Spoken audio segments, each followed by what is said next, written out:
Ladies and gentlemen, this is OneWrestling.com. If you don't know who I am the reporter, the people, the man with the plan, Big Ray here to say to talk some wrestling today. Not just wrestling, ladies and gentlemen. We are talking the greatest Royal Rumble in the history of all Royal Rumbles. But I, my friends, am not alone. I am joined by my regular Tuesday tag team partner. He comes from the island of, it's not an island. Ohio's not an island, right? I do live on a shoreline. Okay, from the shorelines of the great state of Ohio, ladies and gentlemen, he is the one, the only.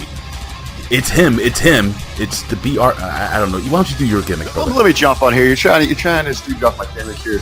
It's me, it's that R to the B to the V, Ric Vickery here, and I am all kinds of happy to be a part of this historic moment. I mean, I believe this is the first time, officially, that the three of us have been together for a program. It is actually the first time. And who's the third guy? Well, the third guy, ladies and gentlemen, if you guys are a fan of stuff, you know, from OneWrestling.com, if you guys are familiar with the Hami Media discussion groups, so on and so forth, if you guys are familiar with the website known as TheGorillaPosition.com, we have the one and the only, the editor-in-chief of TheGorillaPosition.com, the one, the only, and I've said that already twice, Mr. Ryan K. Boman. It is a pleasure to have you here, sir. I finally get to come out here and play with you guys here on the playground, get on the monkey bars, the swing set. Every time I listen, it sounds like you guys are having a lot of fun. So I finally put work aside. I not that this isn't work, guys, but I'm just telling you, you guys seem like you have a lot more fun than I do. So I feel like I'm at a party today. Well, we always, me and Rick have great chemistry, and anytime I've been on with you, Mr. Ryan K. Bowman, we've had great chemistry. So I have no question, no doubt in my mind that this is going to be a fun video. And listen, fans, for all you people that are watching us for the very first time, we have a ton of great content. This is the home of the legendary Bill Apter. Give him a follow on Twitter at After1Wrestling. Please subscribe. There's a little bell down there. Why don't you click that? Every time you click, well, if you click it once, every time we have new content here, ladies and gentlemen, you will get the new content directly to your phone, tablet, computer, so on and so forth, guys. It'll notify you, basically. But listen, guys, neither here nor there. We're going to plug all our stuff at the end of the show, but let's talk about this historic event taking place April 27th. I think it's Friday, yeah, April 27th at 12 p.m. Eastern Standard Time. It is coming to us from, let's see if I can do this right, from the King Abdullah Sports City King Abdullah International Stadium in Jeddah, Saudi Arabia. Am I correct? Yeah. I think you're about there, but I think you and WWE put together, they say the beautiful city of. So you're just a little behind Michael Cole there. But. Damn it, I've never been to the beautiful city. But listen, let me jump to Ryan first. Ryan, you are a bit of a pro wrestling historian. What does it mean to have an event of this magnitude in Saudi Arabia? You know, it's funny. It was we just not too long ago celebrated the anniversary of the first wrestling show in Russia, and it's that same type of thing. It's strange when you talk to people when pro wrestling at our level goes into another country, how primitive their entire wrestling setup is. As you know, that now there's a pipeline into India, and that part of the world is being developed, and there's talent now coming from India. And I think that's the overall hope, is that you take them basically where wrestling's just kind of something they've heard of and vaguely seen, and that some of them can actually see on television, to take it to a region of the world that maybe you open up, obviously, new talent, and most of all, the opportunity to make more profit. Well, I'm going to go back to you, Ryan, but I want to ask you, Ric Vickery, this question. And I want, if you can also answer this question before we jump into this match card. There has been, let's talk about the elephant in the room, okay, guys? The gorilla in the room, let's just say. Let's call it the gorilla in the room, since this is, a GorillaPosition.com, TheGorillaPosition.com, OneWrestling.com kind of combo gimmick we're doing here. There's been some negative connotation, some negative feedback regarding having this show at Saudi Arabia, because there will be no female talent, and there are some rumors that Paul Heyman may not show up on this show, will not show up on this show. You want to discuss that a little bit really quick, Rick? Yeah,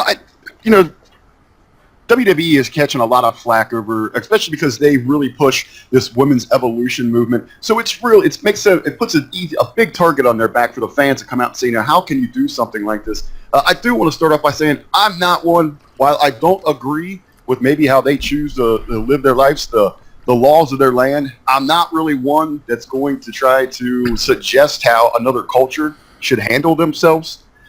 But yeah, WWE is catching a lot of crap over this. They've come out and actually said Triple H has come out and tried to defend this as saying we can't help change a problem if we're not present there with it. So in their eyes, they're hoping maybe in a couple years they can maybe sway the tide a little bit where they will be able to have women performers on their shows there. The women seem to be standing out in the forefront here. But like you said, we got the rumor that Paul Heyman's not going to be able to make the trip, and that all goes back to his religious beliefs, not necessarily where those of the Jewish faith are not permitted inside the country, but they are frowned upon very, very deeply, as well as you've seen Balor change up his act. Balor Club doesn't seem to be for everyone right now because their homosexuality is punishable by death. Wow. Okay, so let me jump to you, Ryan. I want to hear your genuine thoughts about this whole, I guess you would call it, situation. Yeah, I kind of echo sort of what Rick said. I mean, you're basically a guest in their country, so you almost have to follow their cultures. From the WWE side of things, you can kind of have it both ways. You can say, oh, this is a diplomatic mission and we're hoping to encourage change. At the same time, a cynic would say it's a cash grab to get into a new market and they really don't care about what the social issues are involved. They're more concerned with economics. On my side of things, and I will agree, I thought about the Finn Balor thing today. That's another issue. I thought all the big smiling he's been doing lately, the Saudis might frown upon his smiling, so to speak. Yeah. And it's a culture shock going to a place like that, and we're going to have to deal with that as wrestling fans and as a wrestling company. It's their country at the end of the day. All right. Well, all that aside, and by the way, that is a sweet shirt. Is that available anywhere? It is available at thegorillaposition.com and Pro Wrestling Tees. Can we just take a look at that shirt? I like that. Tell the story. There's no food stains. I just had steak while I go for lunch, man. I'm steak and potatoes. I'm in a good mood today. I get to hang out with you guys. I had a good lunch. Good. I'm still in the process of waking up. I do work the overnight shift, so and it's super freaking hot in this apartment here in New York City. For some reason, in New York City, whenever it's hot outside, they give heat, and whenever it's cold outside, no heat. So I don't know what the hell's going on. Basically, I can't run this fan, can't run the AC. I don't want to derail you guys, but how's it going to feel? Ray and I talked about it a little bit off the air, but how's it going to feel to watch a big show in the afternoon this week? I think that's going to be kind of cool. Yeah, Rick. I almost, this could be a good testing ground, because just a couple of weeks ago, we're all kind of, I don't want to say complaining, but I guess we were complaining. WrestleMania is 7 hours long. Oh. You're up, into, wrestling midnight. Ray and I had to do actually a review show on that thing. I mean, we were up till all hours of the night with wrestling. And I think, especially if this is on a Sunday, maybe you get where if this works out well, you could take WrestleMania on that Sunday and move it to an earlier start time and have more of like that Super Bowl feel truly to it, where it is an all-day affair instead of just stretching us out to the wee hours of the evening. It's going to be weird for me because, again, I do work the overnight, so I sleep till about 2 o'clock. So I'm probably going to wake up early to watch this, number one. Number two, none of the kids are going to be home from school to watch this, depending on where you live. And I think, even on the West Coast, the kids will be in school. So if it's 12 o'clock here, it's going to be 9 o'clock a.m. Kids are just getting to school on the West Coast here in the United States. I don't know what time it's going to be in the UK. I don't know if they run on the same time. Do they? Well, I know I was talking with our good friend James Money MacGyver about this event, and he's kind of looking forward to it because he gets on Friday, he gets off work, and it starts at 5 o'clock there. Oh. So they're going to be hitting their happy hour. It's a perfect time for them. Yeah, what do you think of that, Ryan? I mean, they are hitting a certain, you're going to get your views in the United States, but I think, are they focusing more on the UK, maybe Japan? What time? I mean, we don't know what time is it in Japan if it's 12 o'clock here. It's weird. I would say it's probably, I assume it's later there, so I guess it's probably early evening in Japan by that time. So if my globe in my head is turning the right way, I think it would be like around 6 o'clock at night in Japan. But I'm doing our math from the other side, having to catch up with music. Yeah, Brad, I think they go the other way, because if Saudi's 7 ahead of us, it's too much math. Yeah. It's going to be interesting to see, how this works out with the different time zones. Maybe Friday wasn't the best of days to try this. Maybe Saturday would have been better timing because, people are more available around the globe. But it'll be interesting. They can't really do it Saturday because, if I'm correct by their faith and laws, they're to rest on that day. I think they observe the Sabbath much like the Jews observe the Sabbath, so they can't really work that day. Feel me? Gotcha. And then you really can't do Sunday because you got a travel day to get everybody back to wherever Monday Night Raw is going to be. So it's going to be interesting. It's a logistical nightmare. I mean, they are spending a lot of money for this venture, obviously, to take the whole crew over there and do this entire presentation. This is essentially another pay-per-view on the schedule. That's, I don't know. I mean, I think it's going to be a gigantic success. But, boy, oh boy, I mean, it's really going to be a headache for the crew and everybody. Listen, gentlemen, they have 7 title matches. You have some big matches on this card. Why don't we just jump into this card right now, guys? And we're going to start off with the match that everybody's been talking about. It's not a main event, but it's on everyone else's mind. It is the Undertaker versus Rusev Machka in the casket match. And, Rusev has gone on record as saying that this is the official burial, of Rusev. Who knows? Ryan, I'll go to you really quickly. What do you think is going to... Well, I have a pretty good idea of who's going to win this match. But what do you think is going to happen? Do you think there's any possibility that WWE will give Rusev this win? And I was asking Rick this the other day. Is Bulgaria cool with... is he going to be a fan favorite over there in Saudi Arabia? I don't know the political aspect of it, but I do think if they were smart, and I really think Undertaker is just going to be an attraction that's going to come back and squash people in matches, and that's it. He's not even really going to be involved in storylines. I think it's just going to be for stuff like this. I don't expect much out of this match, but you're right. If they were smart, they would shock everybody and make it Rusev Day at the Greatest Royal Rumble because the people want it. They want this guy. I don't understand, the booking surrounding him. My prediction is Taker buries him in less than 8 minutes probably in the match, and that's unfortunate. Yeah, but what do you think, Rick? Do you have a different way of thinking regarding this match? Do you think there's any possibilities? I think this goes, back to what Ryan was saying as we were talking about, the history of wrestling in the area. And they might not be as familiar with as many of the stars or the current product. So Undertaker most certainly is going to be one of those great characters that they know and love and cherish. There's a reason, they have paid a lot of money to bring WWE in. WWE's, spending a lot of money to bring in these top talents as well. Mm-hmm. Undertaker was probably one of those names that was a must-have on this marquee to really get this show over.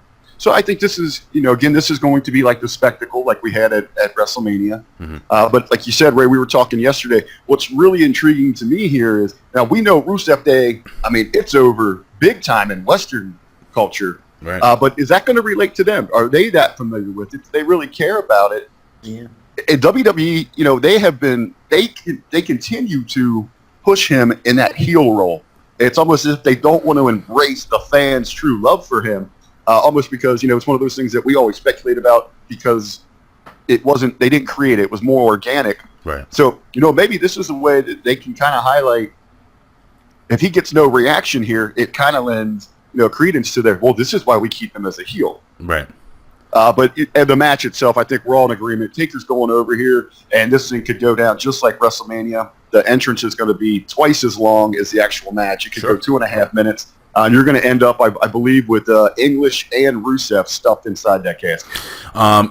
That may in fact happen. I'm going to go with the Undertaker to defeat Rusev again. That was a great point that you made regarding the fact that Rick, regarding the fact that they may not be that familiar with Rusev over in Saudi Arabia, and the Undertaker is one of those personalities, one of those characters, one of those entities in the world of professional wrestling that is well known all over the world. Ryan, do you have anything? Sorry, jumping in there, but hey, all the strict laws they got over there. Aiden English, he might get stoned for coming out and singing in public. That might be like one of there's criminal acts over there. I'm not completely sure. You joke around about that, but it does come across maybe a little feminine. I guess maybe looking through the eyes of their culture, Ryan. So, do you think they go away from that gimmick? Maybe just have Rusev come out by himself. I would imagine the company's taking a lot of safeguards with people that know the culture much better than we do. That's probably sat down and said, "Look, when you go out there, don't do this." It may even be so much as winking into the camera or anything. Obviously we're dealing with something, and it almost kind of illustrates how I, at least as far as I'm concerned, I am ignorant as an American about that culture. So am I. Because it's so closed off to us. So maybe this does open up some things for other corporations, other entertainment entities to go into Saudi Arabia. Who knows? But yeah, I mean, it's interesting. It's really, again, it's such a dichotomy of cultures and such a mix. You almost have to be walking on eggshells while you're over there. Do you guys remember when Jericho barely made it out of Brazil? Yo, when he what did he do? Blow his nose on the flag? They were gonna lock him up for life. Yeah, but dude, you can't do that anywhere. Do you remember when Kramer stepped on the Puerto Rican flag during the Puerto Rican Day Parade during Seinfeld? Not very smart. Classic episode. We had a goose-stepping incident in Germany. We had Vader in the Middle East at one time. We had to get him out of the country. So you go overseas, you have to kind of, again, abide by their culture, and as my grandmother would say, watch your P's and Q's. Well, do as the Romans do, or do as the Arabians do. Let's jump into this next match. We have Triple H. Triple H versus John Cena. Now, Triple H went over on Jinder Mahal when he went to India. Are there any chances that John Cena will win? I don't think John Cena will win this match right now. He's in a place where he's pretty much just putting over talent before he gets, I guess they give him his final run for that title to break the record. But I'll go with you first, Rick. I'm going to tell you really quickly, I don't think there's a snowball's chance in hell that John Cena wins this match. I think Triple H goes over. It's going to be a decent match. It'll be a Triple H John Cena match we've seen 1,000 times, maybe 5,000 times. But again, I have Triple H winning. I don't see John Cena winning at all. What do you think? I'm going to throw a little swerve into this thing. Again, this is one of those nostalgia marquee acts that the people are going to be able to relate to. Okay. I think the actual match between John Cena and Triple H, we get a no finish, a no contest. Really? I think you're going to see a duo, possibly like Cammy, come out and try to get themselves involved. Then the two villains are going to be taking the pedigree and the AA, and you're going to have the two well-known established heroes celebrating with one another. Perhaps we get maybe a makeshift tag match or something like that. And I also wouldn't be surprised if this actually closes out this event. Really? Like, we were talking about, these fans might not be as familiar with this modern product, and they most certainly are going to know these two, and they both have that major superstar look. And in Triple H's mind, he's probably over there, he's doing the PR circuit. People are really, puckering up for him. He's going to think he's a little bit more over than he likely is, and he might put himself in that spotlight. All right, Ryan, I'm really interested to hear your thoughts on this match, buddy. I'm going to piggyback on what Rick said and say I think John Cena wins and clears out, and he has the big hero moment in the ring for the reason. The only reason this match is taking place is because it's Saudi Arabia. They have no other reason to put it on a card right now, and I think it's the send him home happy finish. I think it's either a schmaz and Cena clears the ring of Triple H, or he just flat out wins and does his celebration so that the people there get to see it one time. I mean, this might be the only time they ever see Cena in the ring, and he is by far a more recognizable star to them than Triple H. I think Cena wins, and it's, like I said, a send him home happy type of moment. Well, according to Triple H, last time he went to India, I mean, he said that, because of him, that country fell in love with professional wrestling, and they were doing crotch chops to their teachers, so on and so forth. Anyway, I don't know. I just see Triple H going over. I'm embellishing the story, by the way, but yeah, with John Cena, I understand what you guys are saying. John Cena is the bigger name. John Cena is the bigger star. John Cena is world, I guess, famous. But Triple H, I think in his mind, may think he's more over than John Cena. So you guys have John Cena. I'm going to take Triple H. I really don't care either way who wins. It doesn't matter. There's no storyline building. This is a house show match, basically. So why don't we jump into a match that I think has the ability to steal the show and maybe wow the crowd. We have Cedric Alexander versus Kalisto for the Cruiserweight Championship. In my humble opinion, Cedric Alexander is an immense talent. The guy is fantastic in the ring. A good-looking guy. He's got a great look. Very crisp in the ring. Not a great promo guy. Then you have Kalisto, who I believe the WWE wanted to build this Cruiserweight division around at one point in juncture. Is there any chance, Ryan, that Kalisto will leave Saudi Arabia as the new Cruiserweight champion, and then WWE maybe continue building upon their original plans of having him be the figurehead for this 205 Live division? With Triple H running 205 Live, I don't think so. I think they've ran the course with Kalisto. I think they've got their man right now. I don't think that title's going anywhere for a while. Okay. And what about you, Mr. Ric Vickery? I completely agree with Ryan there, but maybe to kind of expand on what he was talking about, they've had some issues within just that division with trying to get eyes on the program and with their championship title. It almost seems like, as soon as they give someone the ball to run with it, there's always an unfortunate incident. We just went through months where we didn't even have a champion. You finally at WrestleMania, you make the move to put this on Alexander. I think at this time, they need a quality run from him to reestablish that championship. And, hot shotting around, even for the sake of a shock value or for a moment, that's just going to do more damage than good. Hey, let me ask you something really quick, Ryan. You pretty much have the skinny, and you have a lot of respect in this industry, and I know you hear some things here and there. Any word on the former Cruiserweight champion? He's gone pretty much silent on social media. And, is there a chance that maybe the Certified G and the Bonafide Stud makes a comeback here this year, 2018? I don't know if he's got a market outside of WWE. I'm not sure if the powers that be, I definitely don't think that he's got a place in Ring of Honor, and I don't think the powers that be at Impact with the direction they're going with that company. Possibly, but you got to remember everything about him is owned by WWE. So unless he can somehow clear the air with them, I just don't see him being as marketable anywhere else or commanding the money he would if he could somehow make amends with WWE and get back in there. I think if he comes back, I think it'll be with WWE. Yeah, I think so too. Rick, any thoughts on that? I just thought about it as we were talking about the Cruiserweight division really quickly on Enzo Amore. Haven't heard a peep from the guy. So I'm just wondering, man. The WWE, the no complete clause should be over by now, so I don't think he's getting paid, right? It should be pushing those limits, but if they're going to make nice or make amends with any of the former Cruiserweight champions to bring back into the fold, I think that someone like Neville would be light years ahead of their priority list than someone like Enzo. But I think Ryan makes a great point that Enzo's act, while he can get it over, he is great in his role. A lot of all those catchphrases and all that trademark stuff is owned by WWE at this point. It kind of reminds me of going way back when Vince McMahon, he fell in love with the Johnny B. Bad character from WCW, and they went after Mark Mero. But when they got Mero, it turned out that WCW owned that entire character. So they were just left with the man behind the character, and as we all know, that really didn't pan out that well. No, it did not. Really quickly, I just wanted to ask you real quick, Rick, who was going over in this match? Alexander and Kalisto before Ryan? Alexander.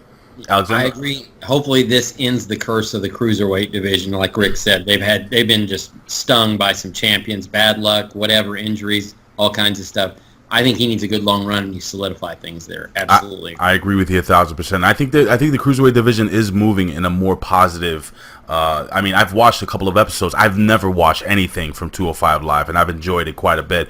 I keep calling him Rockstar Spud, but Mr. Maverick, I love him. I think he's one of the best things that WWE has done in quite some time. Me and Ben were putting that over so many times while he was an Impact, man. He needs to be an authority figure in the WWE, and he just fit right in. I'm so happy for Rockstar Spud. He is Rockstar Spud to me, damn it. Anyway. Spud forever. Spud forever. All right, so let's jump into this Intercontinental match for the Intercontinental Championship. It is a ladder match. You have Seth Rollins versus Samoa Joe versus The Miz versus Finn Balor. This is going to be an awesome match. This is going to be one that I'm going to be looking forward to. And this is going to be one where I feel there will be a title change. My opinion.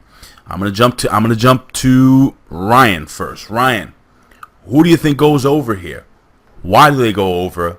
And why do you think there'll be a title change? Because I saw you nodding your head, buddy. I think the Intercontinental title is going to SmackDown. And I think The Miz is taking it there.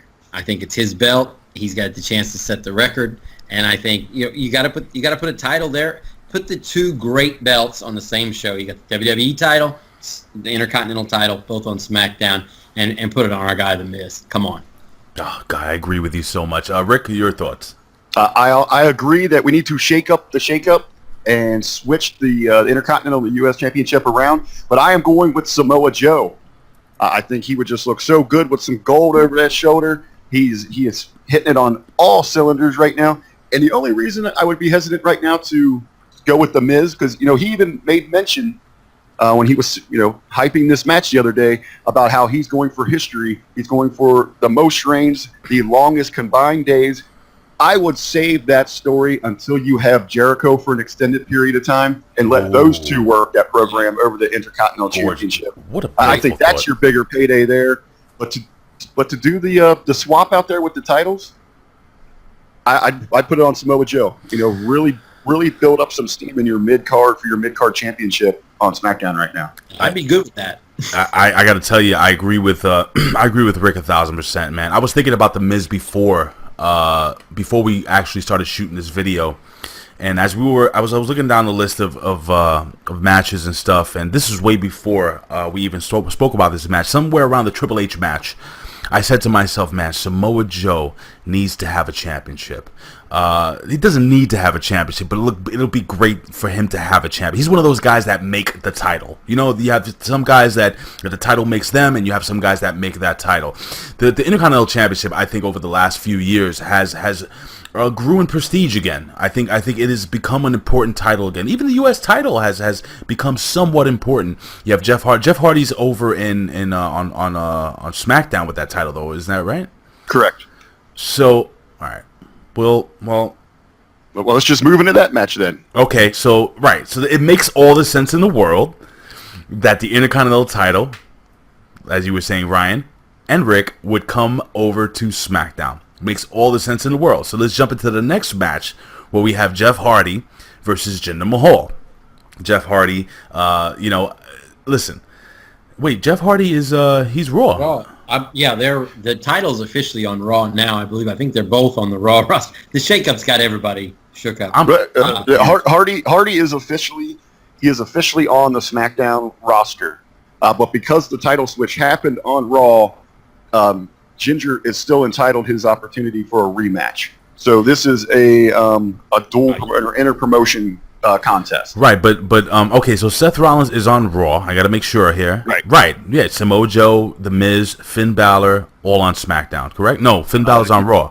Yep, you got 2 and 2 in the ladder match. Unbelievable. I am so freaking confused right now.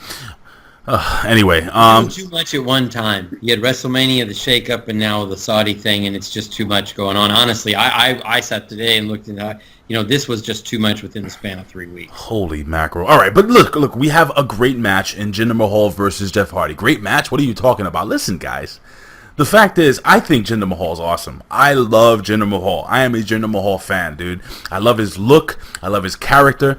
I thought, and me and Rick spoke about this last night, they should have never had anyone else other than Jinder Mahal win that title. If it wasn't Rusev, it had to be Jinder Mahal. I wanted Jinder Mahal to win, which he did, but I thought they should have kept it on him. I thought that the Hardy spot was a cheap pop, just to hey, Jeff Hardy's here and he won the title. Make him a Grand Slam champion.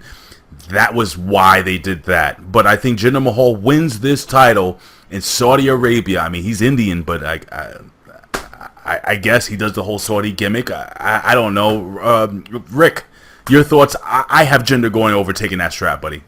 Okay, Jinder goes over here.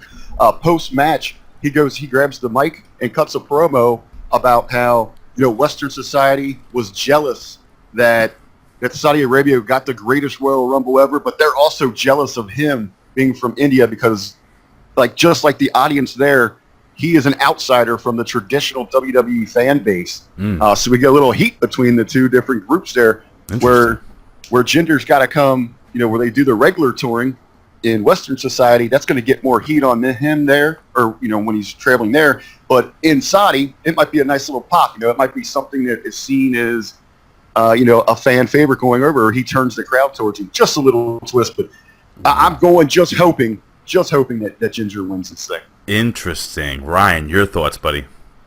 I agree. I think the crowd might even kind of be behind Jinder in this match a little bit. There's always that anti. I mean, even playing the heel, because typically, you would have that, and Hardy is a more recognizable star. But there's always that anti-Western, feeling. And so, yeah, I think him winning the U.S. title, I think that's almost written in stone that not only will it happen, it'll get a huge pop, and it sets everything up exactly as we said to swap the two secondary titles as part of the shakeup. All right, so we're all in agreement that Jinder Mahal leaves Saudi Arabia as the new United States champion, correct?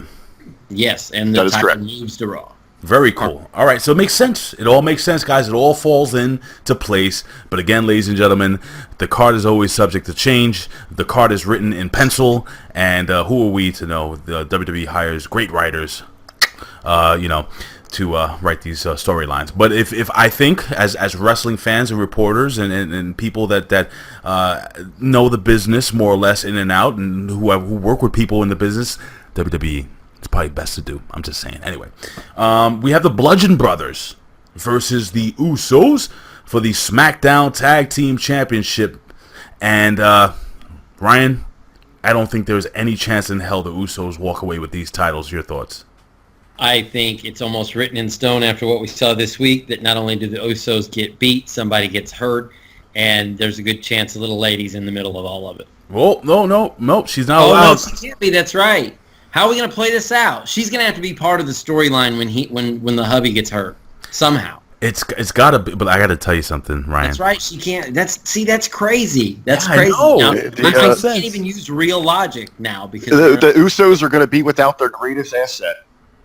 Asset. literally. But yeah, I do believe that not only I think there's going to be an injury angle that comes out of this match, and again somehow she's going to play into the storyline of them chasing the titles, whether she's involved in, God forbid, a heel turn or something like that. But I think she's going to play into it going forward. Rick, I got to hear your thoughts, buddy. Yeah, I know we talked about this last night, and we each had a bunch of questions about how this could potentially play out. I'm still just thinking that this might end up being one of those squash matches like we saw at WrestleMania. The Bludgeon Brothers are just so dominant, and you're going to think that after what we saw at SmackDown, that's just going to add fuel to the fire. They're going to be a little more angry. They're going to come out just on full attack mode. But Ray, I'm picturing it going that way. I know you had mentioned you think this is going to be a pretty competitive bout, but I hope it goes that way. I just think that you see the Bludgeon Brothers go over in a squash. Look, I think the Bludgeon Brothers are going to move past. I think this is going to be the end of the Bludgeon Brothers Usos feud for some time. Rick, I agree with you 1,000. I'm going to piggyback off of you, and I think that one of the Usos will probably get hurt.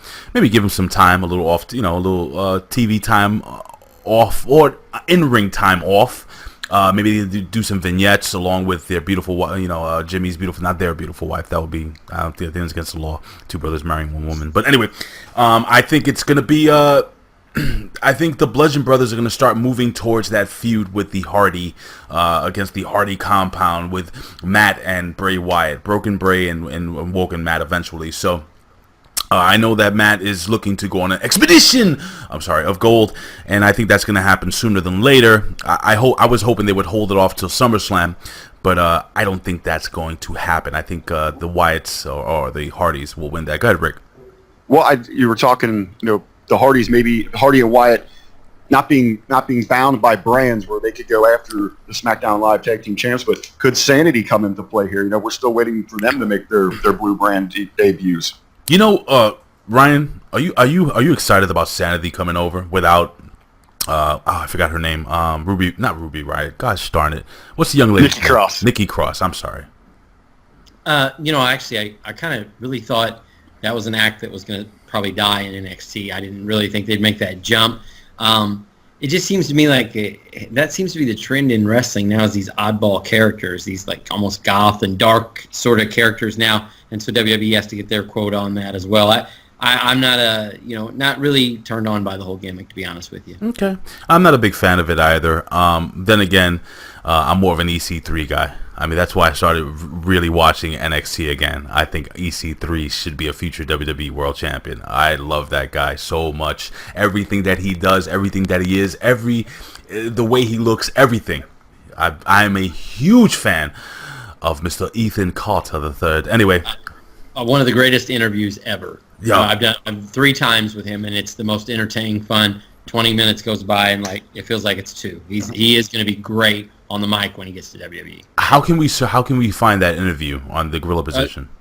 Just do the simple search under EC3. We've done a couple features, and they did some really cool stuff. He's always a guy that, and I think he'll be a great ambassador for the company too when he becomes that star, because he not only is a good talker, but he's so personable, like doing the public appearances. He did a lot of that stuff for Impact. I'm happy he got to keep his name and his gimmick, and he doesn't have to start all over now. So I think he'll be on a fast track, actually. I don't think he'll be in NXT long. Well, to all those that are watching this video, if you just scroll down past the description of this video, I have all our Twitters and everything listed. I have myself, I have Ric Vickery, and I have Ryan K. Bowman. Underneath Ryan's name, it says Ryan in capital letters. You're going to have his Twitter, both his and the Gorilla Position Twitter. You have the website, gorillapositions.com, a direct link. You have both Facebook pages. There is no way you guys cannot find Ryan K. Bowman and what he does on the gorillaposition.com. So just scroll down, guys. Just a couple of... And, hit the bell on the way down there. Hit the like button, too. And then, go to the gorillaposition.com and get your pro wrestling fill.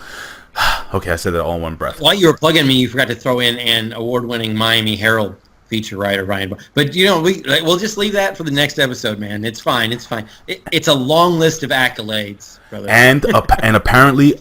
a fantastic lover. Yeah, that's the rumor. I heard fact. But anyway, neither here nor there. Listen, Rick takes second place. I'm like in last, but it's fine. Dude, we got the Bar. We got the Bar versus Matt and Bray Wyatt for the Raw Tag Team Championship. Let me scratch everything the hell that I just said before about the Hardys winning the SmackDown titles, because again, I am so mixed up from the freaking from the whole gimmick here that I for some reason I thought Matt Hardy was still on Raw. So you can scratch that, guys, if you want. Please don't hit the thumbs down. I'm just being an idiot. I apologize. You're living in the broken universe where anything can happen, Ray. I guess. I mean, they can teleport, so maybe they can teleport over to Raw.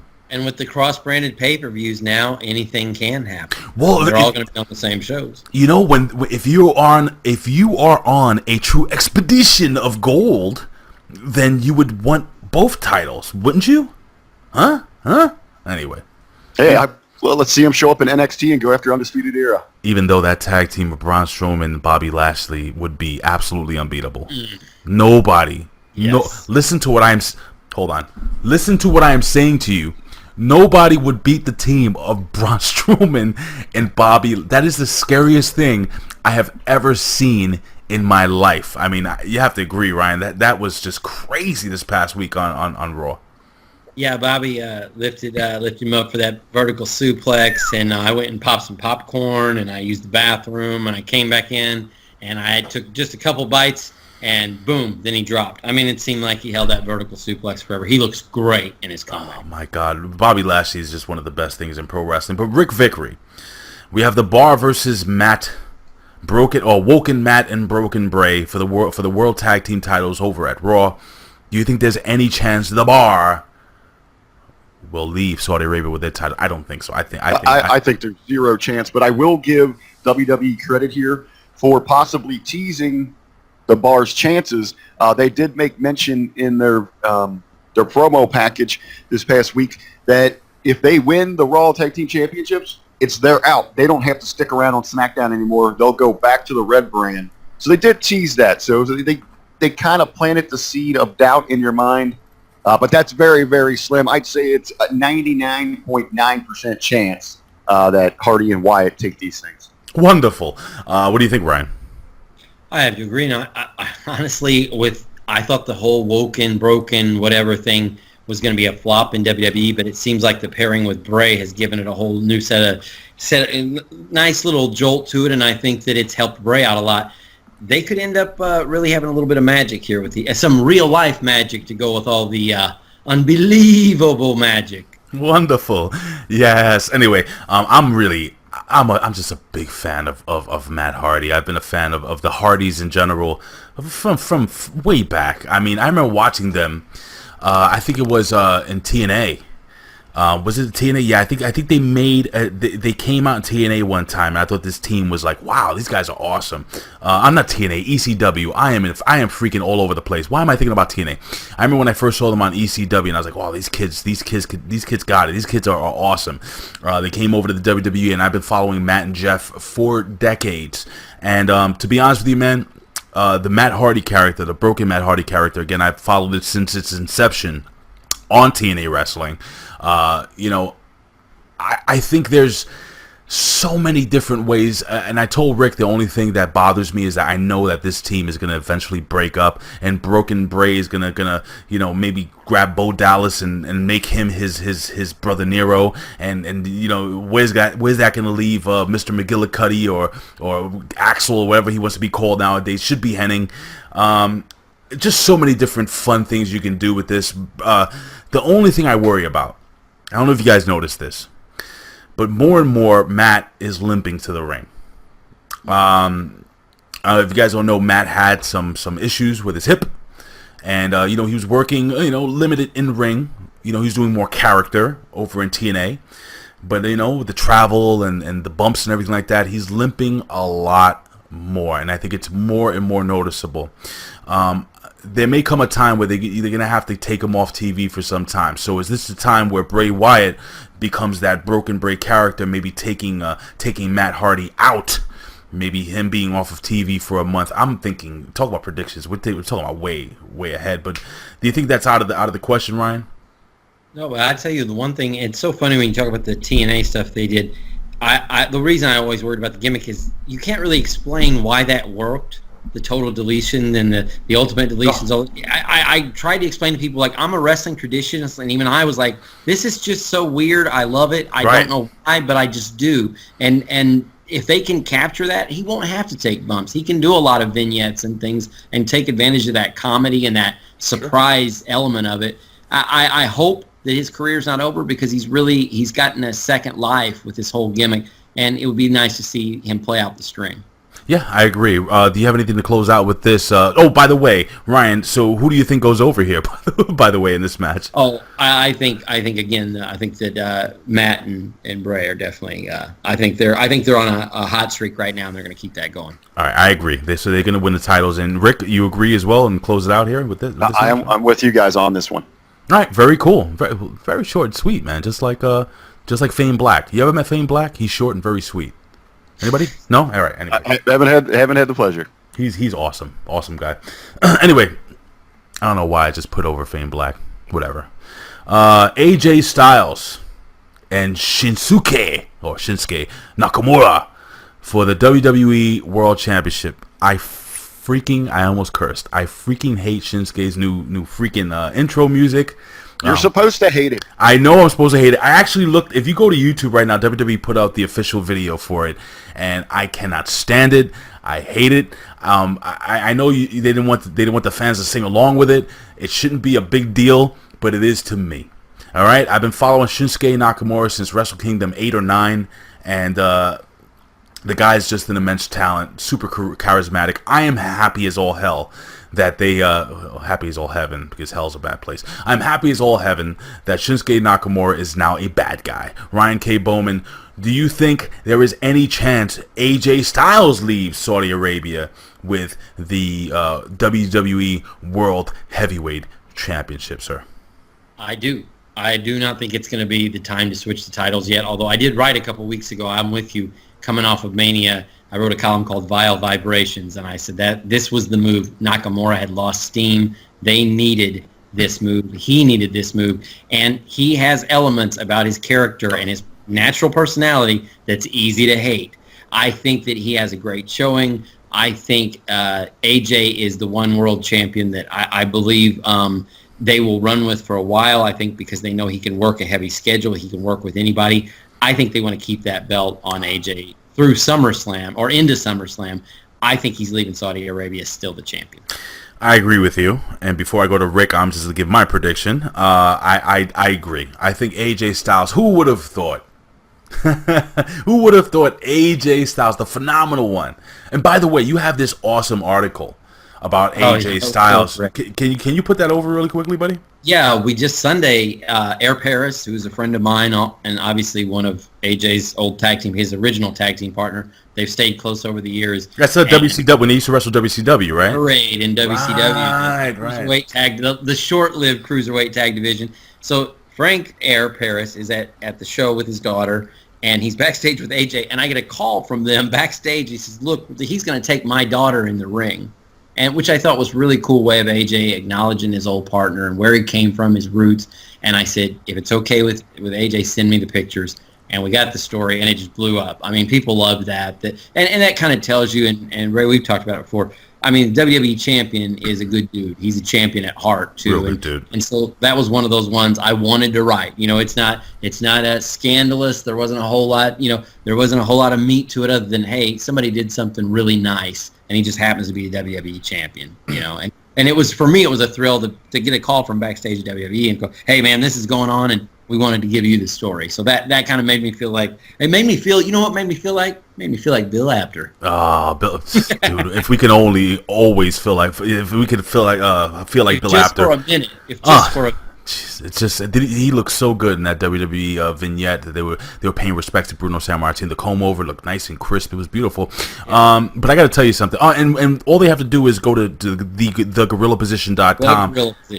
And in the little search bar, type in AJ Styles. Right, that story should come up. It's actually at the top. It's called A Phenomenal Moment, and you know, to have it all come 20 years full circle. You know, Frank's out of the business now. He's retired, but you know, they're still good buddies. And everybody I've ever talked to, from the Wild Side days to TNA to Ring of Honor, always says the same thing about AJ. He's never changed. He's always that soft hand, soft spoken, good dude. You know, so I mean that's somebody to be proud of. It. If you're going to root for a guy because he's talented, that's one thing. But when that talented guy is also a good human being, makes it a lot easier. I'm gonna tell you something, Rick, and you know, when we had AJ on, and I've only interviewed him, I think I've interviewed him twice. Once for gosh darn it, you spoke with him when he actually had the IWGP, correct? Yeah, he gave us an hour and a half, almost 2 hours, video, by the way, which is amazing, guys. If you go to OneWrestling.com, just type it. Oh my gosh, so much fun. He was just so cool, such a sweetheart.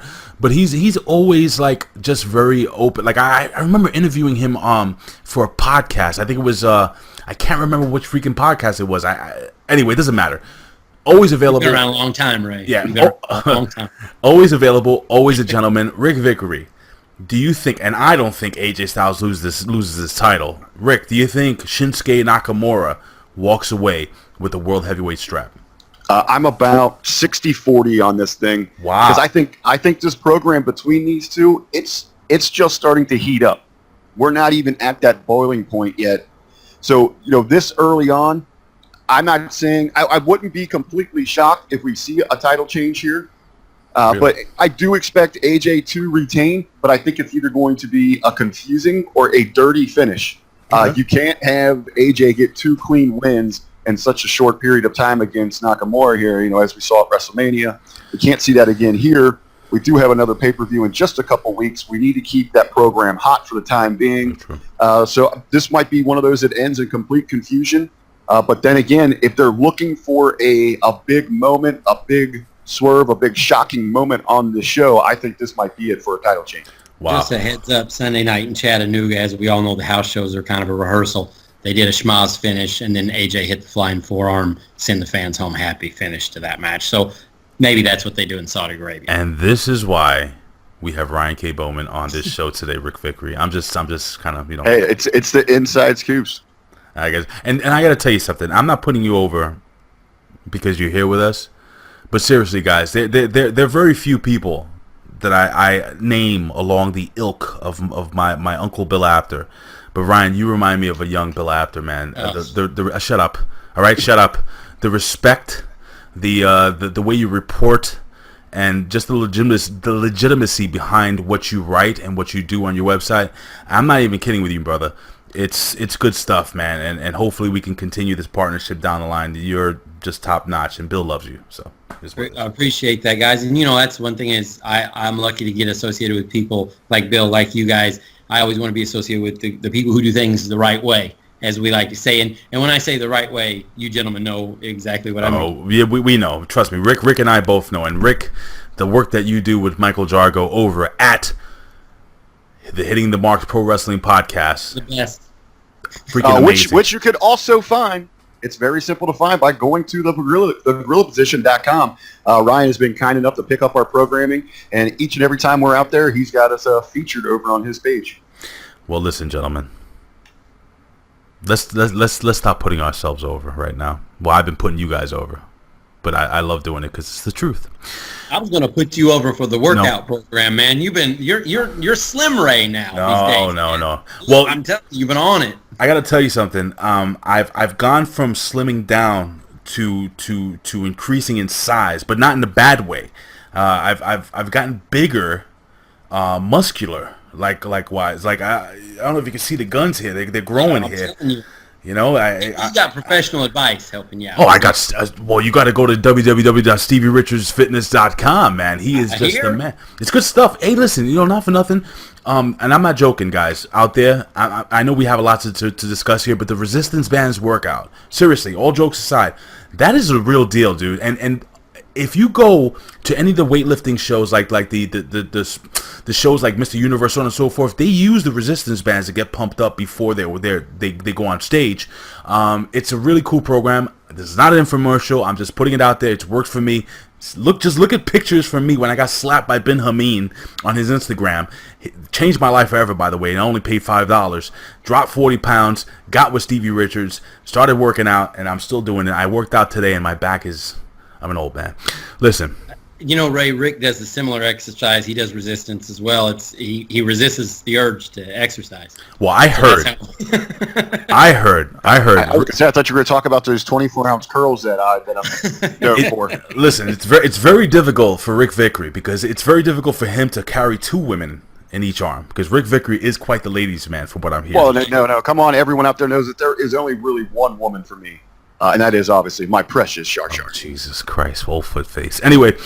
Hey, she's not allowed at the show, so I had to work her into this prediction show. I was thinking about the AJ Styles thing, and I was like, man, AJ Styles' wife is lucky. Shinsuke Nakamura is lucky that AJ Styles' wife can't travel to Saudi Arabia, because if he gets hit with another nut shot, she may get involved. I'm just saying, dude.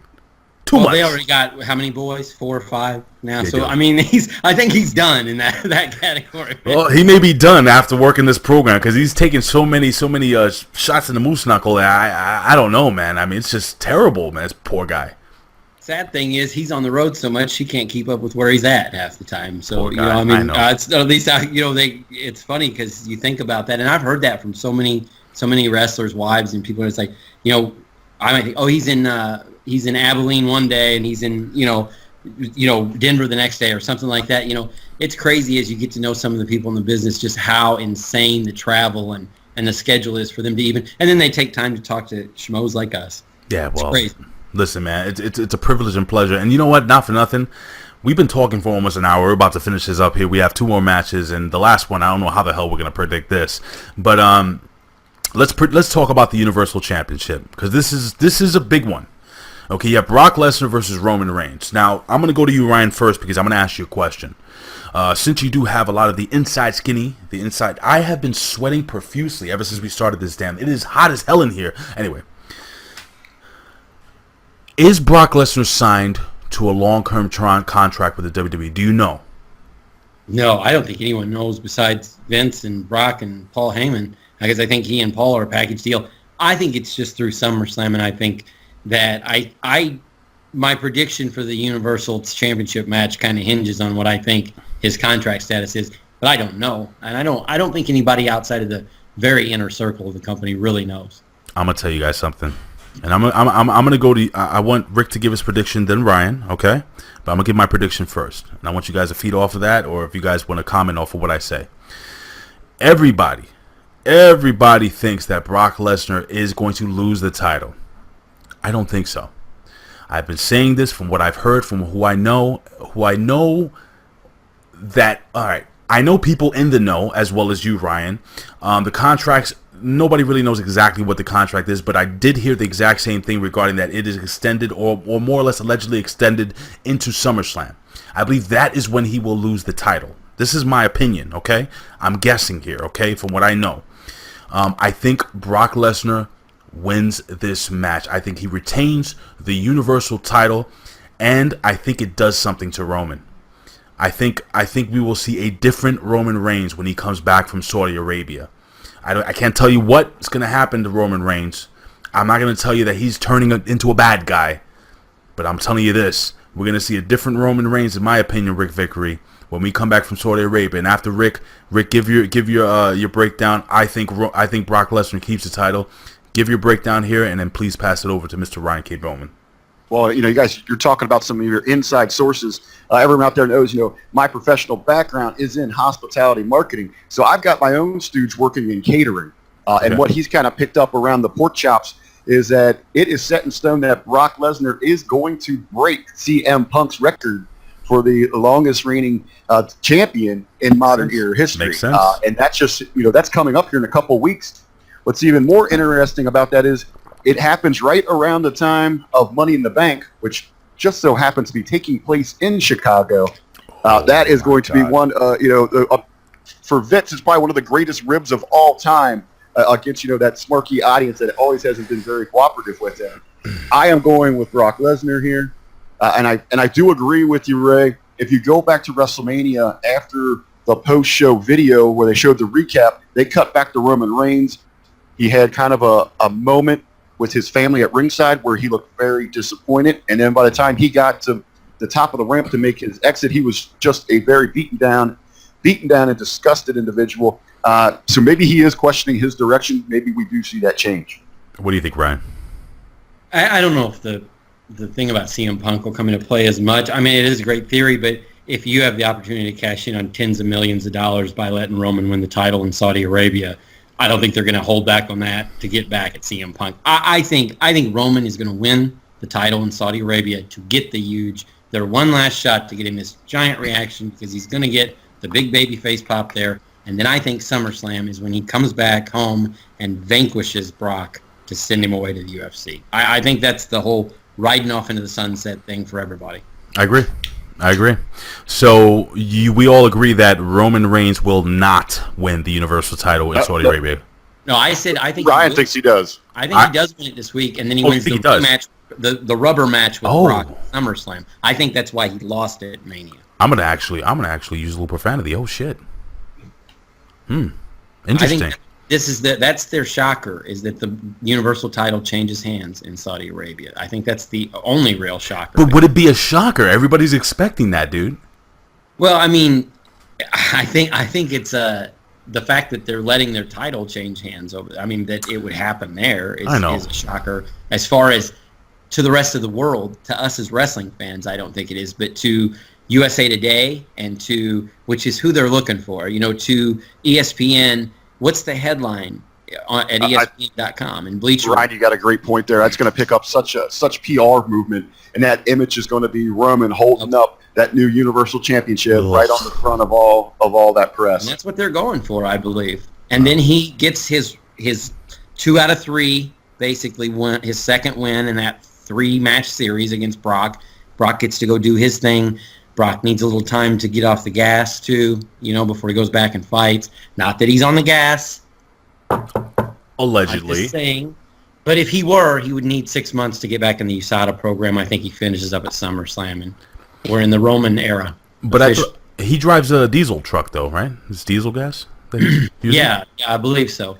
Yeah, that's high petro. Oh, very high petro. All right, so let's jump into this freaking 50-man Battle Royal. There's no way we're gonna be able to pick a winner here. I don't think. But I've got my winner. Okay. All right. I'm gonna give you a list of a couple of names that are already. They're what's the word? They're gonna definitely be in the show. Okay. Daniel Bryan, Braun Strowman, Kurt Angle, Shane McMahon, Chris Jericho, Mark Henry, Rey Mysterio, Elias, Kevin Owens, The Great Khali, Bobby Roode, Baron Corbin, Big E, Kofi Kingston, Xavier Woods, Apollo Crews, Shelton Benjamin, Sin Cara, Chad Gable, Goldust, Titus O'Neil, Mojo Rawley, and Dolph Ziggler. I think Hornswoggle wins this thing. I was going to say, I think they've got 26 announced. They also have come out and said they're currently doing some tryouts there. They're doing the tryout camp in Saudi Arabia. Okay. At least the winner of that camp will be entered into the Greatest Royal Rumble match. There could be more from that camp if they impress. That'll be entered. But, hey, I'm going out. I think that even if this audience isn't as familiar with my pick as they should be, it's very easy to condition them to pick up on what they need to during the show just by showing different video packages. And I think you're going to have one great moment with that entire Saudi audience joining in the yes movement. Daniel Bryan's going over in this. Wow, really? It's something that, and he probably comes in late into this thing, but I think it's something you get some great crowd reaction from, and that's great. Is right. We were talking before about Roman with some different outlets. That's a great thing, to pick up. Just look what they've done for this society here. They're all buying into this thing. All right, Daniel Bryan going over. Good God. All right, Ryan, what do you think? I guess Daniel Bryan not going over. All 49 of the others are going over, not Daniel Bryan. What do you think, Ryan? Ray, I think you brought up one of the most titanic combinations we've seen lately. I think it comes down to Lashley and Braun Strowman at the end. And Strowman eliminates Lashley. We get a series between those two. You get your big star, your young, up-and-coming big man. Battle Royal is a big man's match. He eliminates one of the greatest athletes in the world. He's standing there in the middle of the ring. Even the Saudis, even if they're not familiar with the characters, that awesome power never gets lost in translation. I think Braun eliminates Lashley to win the greatest Royal Rumble. Do you think we'll see Big Show? Because he's not confirmed for this. Big Show probably be in this thing, no? Is he not confirmed? I thought I saw him confirmed on a list. I know read them off. They've kind of been shaking up who's entered, because you've seen some people's names make the list and then get pulled from it. The list I have pulled up here, I'm actually on Wiki. It actually has Big Show listed second here. Very cool. Very cool. Listen, guys, I gotta agree, and Rick, nothing against you, buddy, but I have to agree with Ryan.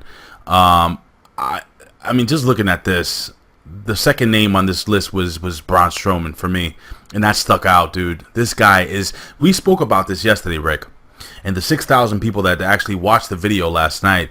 Thank you, by the way, for coming by and watching our review of Monday Night Raw and SmackDown here at One Wrestling Video. We appreciate that, and we love you guys for it, and it's been awesome every single week for the last 2 weeks that you guys have supported us. But I got to tell you something, man. Braun Strowman has gotten legit cheers from this crowd. Every time he got in the ring, the fans exploded.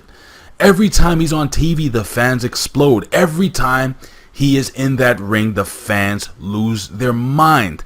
And I agree with you, Ryan, and maybe tell me if I'm wrong here with what I'm kind of gathering what you're saying, but regarding Braun Strowman, he's a guy that looks like he should win this thing, even if they don't know who the hell he is. And the crowds have been reacting to that power, and you see it on the women's side with Nia too. Oh. That power and strength that never dies. That's what wrestling is built on, and I think, like I said, even though the Saudis may not know who Braun Strowman necessarily is, when he starts tossing guys around, they're going to react. Speaking of Nia Jax, Mr. Ric Vickery, don't you have an interview with someone who's actually dating Miss Nia Jax?